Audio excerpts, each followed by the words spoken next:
The fire is definitely greatly reduced. There have been hot spots that the crews that have been on scene throughout the night have been taken care of and keeping a close eye on.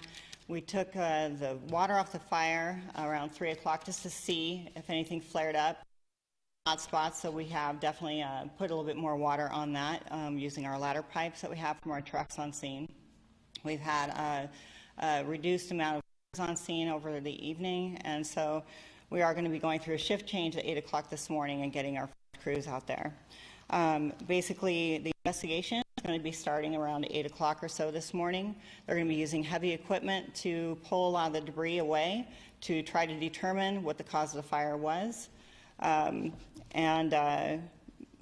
far as anything else with the people, the residents that were affected in the area, have to say a big thank you to TriMet for them helping transport all of them to the local shelter that was opened up last night.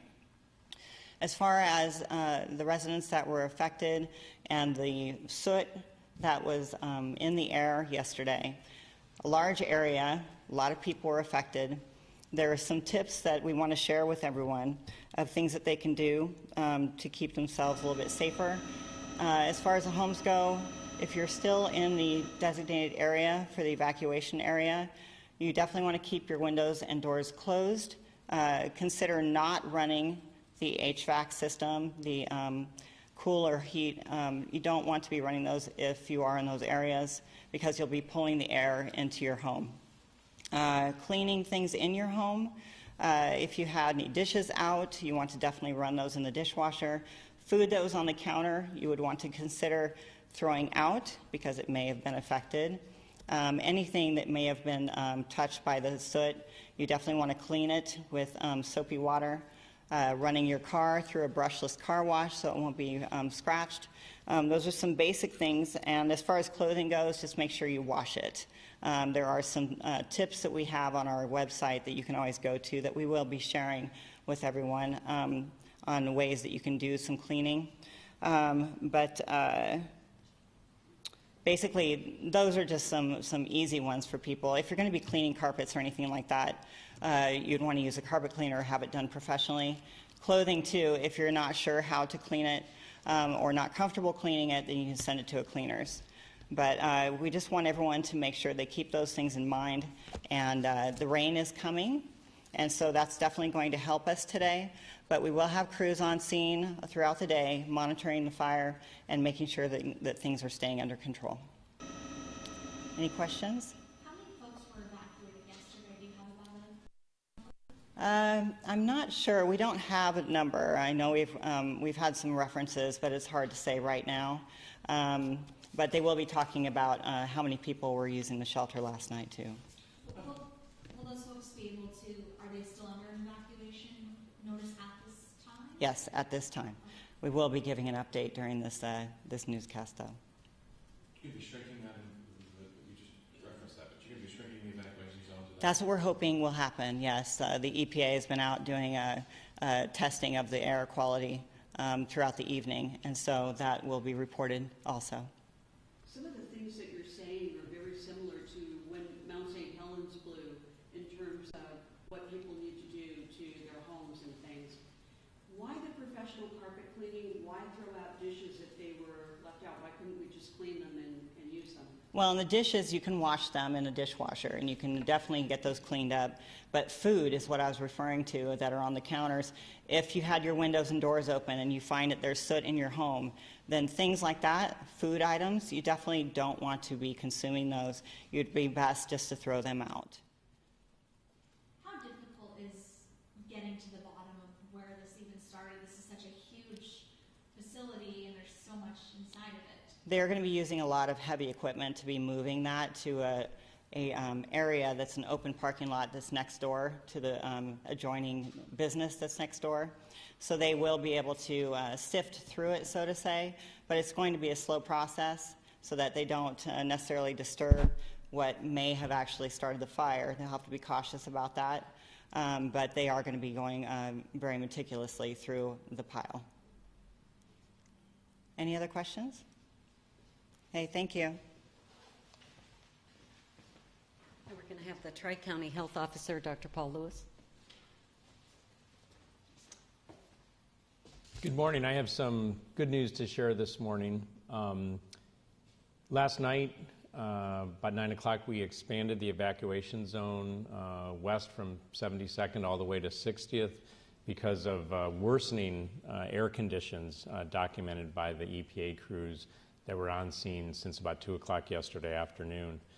Fortunately, all the readings since midnight have steadily gotten better, and the most recent set from about 4 o'clock this morning give us confidence that it's safe for people in that second evacuation zone west of 72nd to return to the area and resume normal activities.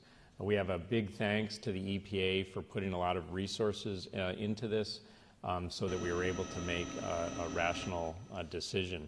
We're also gained confidence because of the fire behavior that we just heard about, which is also steadily improving.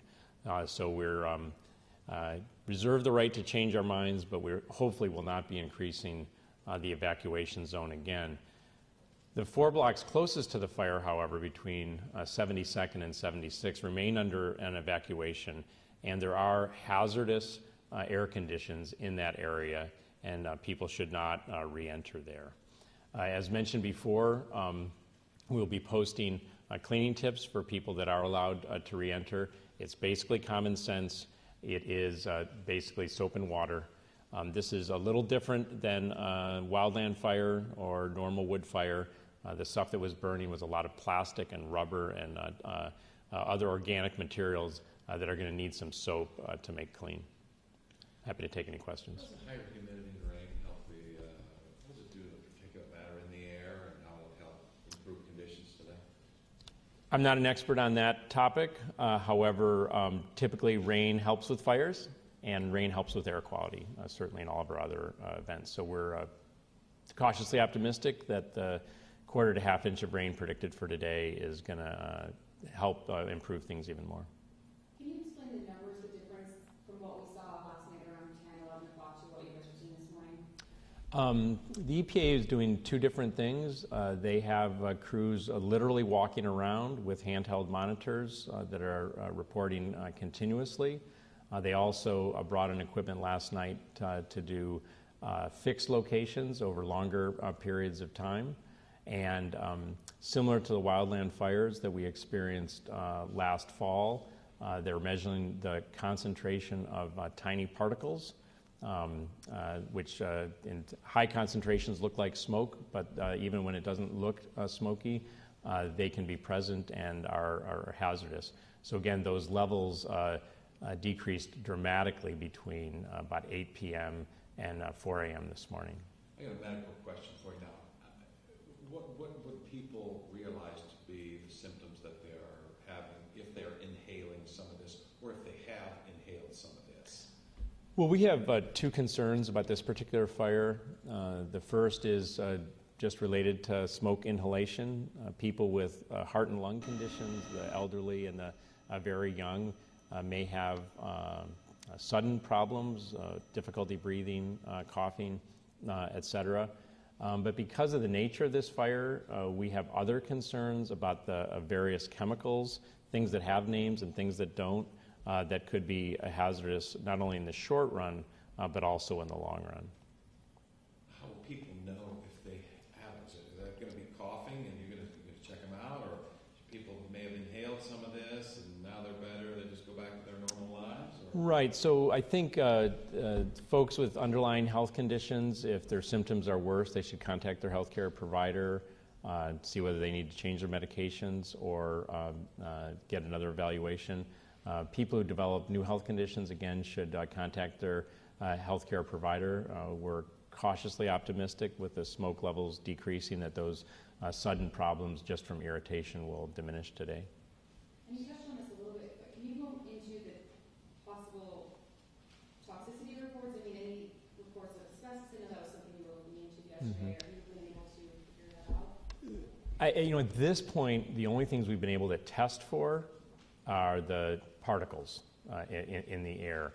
I think as the sun comes up today, we're going to get a first-hand look, and we'll be relying on Department of Environmental Quality to provide further information on what's out there and if we have to take any different measures for cleanup.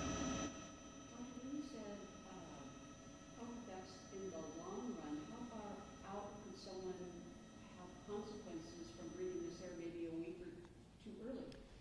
Right. I mean, the concern with this kind of fire of basically hazardous materials is that many of the things produced are known to be carcinogens. And we may not know that for some time.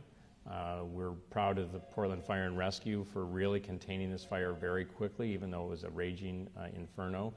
But that's why the evacuations went into effect. We felt that the conditions from the smoke was hazardous, especially knowing the source of the smoke was tires and plastic. Can you just reiterate the evacuation zone again? The new one? Right, we'll be posting the map. The original zone was the area closest to the fire, in the area between 76th and 72nd, bounded on the south by roughly Alberta, and on the north by Killingsworth. Last night, that area was expanded to Columbia on the north, Alberta on the south, and 60th on the west. So it's now back to the original area, which is between 72nd and 76th, Alberta and Killingsworth. But again, a map will tell 1,000 words. So it's that last group that can go back now, the second group. The original evacuation zone is still in effect, and the conditions there remain hazardous between 72nd and 76th. Is there any estimate on when that last group? I think time will tell. Again, now that the monitoring's in place, as you can imagine, as the battlefield shrinks, we can actually know more because it's a smaller area being monitored. In addition, as again, when the sun comes up, we'll be able to see what's actually on the ground. We think the air quality will improve relatively quickly as if the fire crews are successful today, but the concentration of soot, et cetera, is going to need to be evaluated.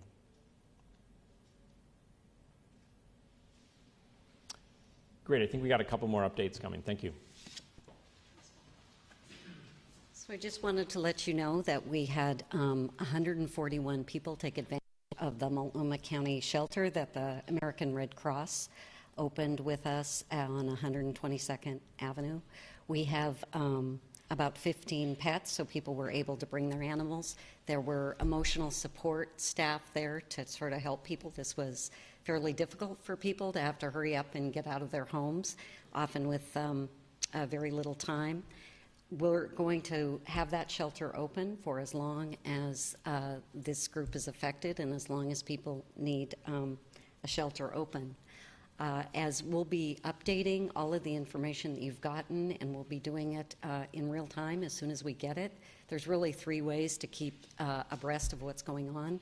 Multco.us is the county website, and we're posting. And we have been listening to officials give an update on that huge scrapyard fire that happened yesterday, started yesterday morning off Northeast Killingsworth. A 5-alarm fire. Air quality has been the big concern over the past 24 hours. A lot of people had to evacuate. They're saying good news this morning that air quality is improving and that evacuation zone is shrinking. They're saying people who live west of 72nd can return home, but they're also saying to use caution. Still don't use your air conditioning system or heating system because you don't want to pull that air into your house. Also, if you had any food that was left out and windows open, that food might have soot on it. They say throw it out, don't eat it, because that is really the big concern this morning. They're hoping to learn more when the sun comes out. They can see what exactly is going on with the situation.